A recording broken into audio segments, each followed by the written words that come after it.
Welcome to my class. आज की कविता उद्यमी नर, इसके कवि रामधारी सिंह दिनकर हैं। इतना कुछ है भरा विभव का, कोश प्रकृति के भीतर, निज इच्छित सुख भोग सहज ही पा सकते नारी नर। सब हो सकते टुष्ट एक सा, सब सुख पा सकते हैं, चाहे तो पल भर में धरती को स्वर्ग बना सकते हैं। छिपा दिए सब तत्व आवरण के नीचे ईश्वर ने, संघर्षों से खोज निकाला उन्हें उद्यमी नर ने। ब्रह्मा से कुछ लिखा भाग्य में, मनुज नहीं लाया है, अपना सुख उसने अपने भुजबल से ही पाया है। प्रस्तुत पद्यांश में कवि के अनुसार ईश्वर ने सभी को सुख समृद्धि और वैभव से परिपूर्ण किया है, जिसे मनुष्य अपनी मेहनत से ही प्राप्त कर सकता है। इसका भावार्थ है कि ईश्वर ने मनुष्य की प्रकृति द्वारा इस पृथ्वी को सभी सुख समृद्धि और वैभव साधनों से इतना परिपूर्ण किया है, जिसे मनुष्य केवल अपनी मेहनत से ही प्राप्त कर सकता है और उसे प्राप्त कर अपने जीवन का तथा इस धरा को स्वर्ग बना सकता है।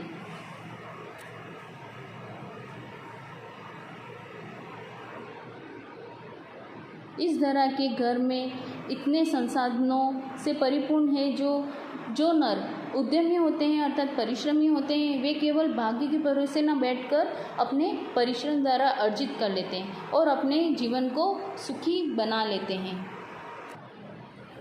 प्रकृति नहीं डरकर झुकती है कभी भाग्य के बल से, सदा हारती वह मनुष्य के उद्यम से श्रम जल से। ब्रह्मा का अभिलेख पढ़ा करते निरुद्यमी प्राणी, धोते वीर कुअंक भाल का, बहा भ्रुवों से पानी। भाग्यवाद आवरण पाप का और शस्त्र शोषण का, जिससे रखता दबा एक जन भाग दूसरे जन का।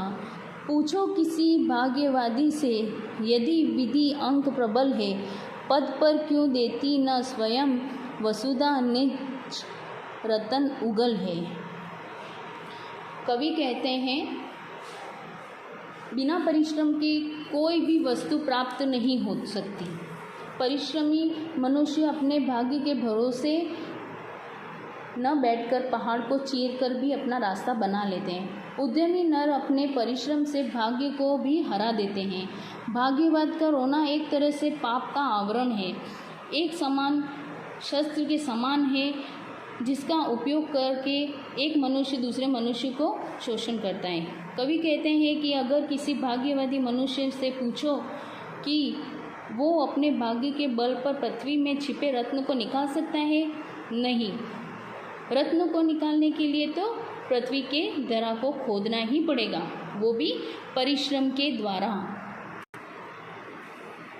सींच सींच वह जल से, क्यों ना उठा लेता निज संचित, कोश भाग के बल से एक मनुष्य संचित करता है अर्थ पाप के बल से, और भोगता उसे दूसरा भाग्यवाद के छल से। नर समाज का भाग्य एक है, वह श्रम व भुज बल है, जिसके सम्मुख झुकी हुई पृथ्वी विनीत नभ तल है। जिसने श्रम जल दिया उसे पीछे मत रह जाने दो, विजित प्रकृति का सबसे पहले उसको सुख पाने दो। कवि कहते हैं कि अपने परिश्रमी व्यक्ति अन्न और रत्न खोज कर निकालता है।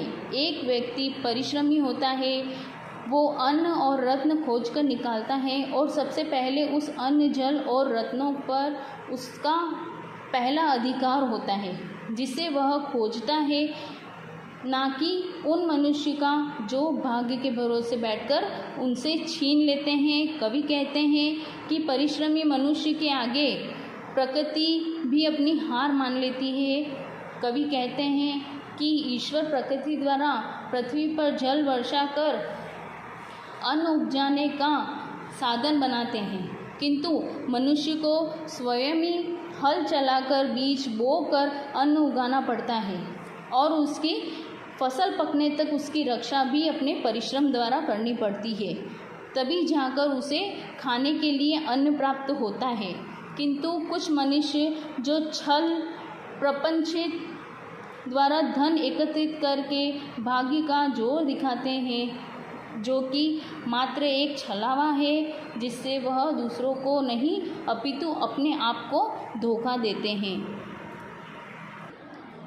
इस कविता के शब्दार्थ है: विभव, ऐश्वर्य, धन, संपदा, कुअंक, दुर्भाग्य, भ्रुवो, भोहो, भाग्यवादी, भाग्य को मानने वाला, विजित, जीता हुआ।